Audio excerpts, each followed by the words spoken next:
Hello viewers, আসসালামু আলাইকুম। তো আজকের রেসিপি হচ্ছে মজার জলপাই আচার। এই যে দেখছেন আচারের সব উপকরণ।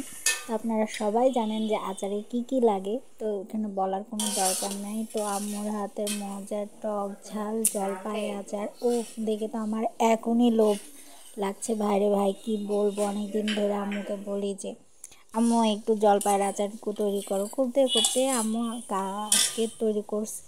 যাই হোক, আচার বানাতে অনেক ঝামেলা। যখন ছোট ছিলাম তখন আম্মু অনেক আচার বানাইছে, কিন্তু এখন পারে না, কারণ আম্মু হচ্ছে এখন অসুস্থই থাকে। তো দেখেন, কথা বলতে বলতে সব উপকরণগুলো আম্মু দিয়ে দিল। তো এগুলো ভালো করে আস্তে আস্তে নাড়তে হবে। নাড়ার পরে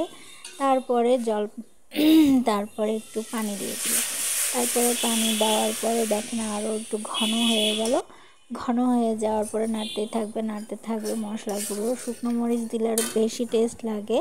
তো যাই হোক, এই তো আম্মু এখন জলপাইগুলো ঢেলে দিচ্ছে।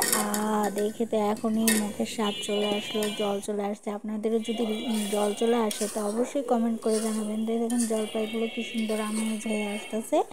তো আম্মু নাড়ছে, নাড়তে নাড়তে দেখা যাক, আরও নাড়ছে নাড়ছে।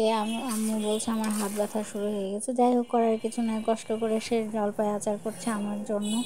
আচার মানেই তো মনে করেন কি একটা মজার। আচার হলে সারাদিন চলে যায়। তো যাই হোক গাইস, এই দেখেন আচারগুলো দেখতে কি যে সুন্দর লাগছে। আর এই দেখেন আচার হয়ে গেছে, আলহামদুলিল্লাহ আচার অবশেষে হয়ে গেছে। তো আমার তো এখনই খেতে ইচ্ছা করছে। তো এই যে দেখেন আচারগুলো আম্মু একটা বয়ামে উঠাইছে, বোতল। তো এই বোতলে, প্লাস্টিকের বোতলে কি যে সুন্দর লাগছে দেখতে। আপনারাই দেখেন, আমার তো মুখে জল চলে এসেছে। আমি মনে হচ্ছে এখনই খেয়ে নিই। তো আচার রান্না করেছে আম্মু আজকে। তো আজকে বেশি কিছু দুপুরে রান্না করা হয়নি, শাক ভাজি, মাছ ছিল আর ভাত। এই তো। যাই হোক, ভিডিওটা ভালো লাগলে অবশ্যই লাইক কমেন্ট শেয়ার করবেন। আজকে এ পর্যন্তই। আল্লাহ হাফেজ।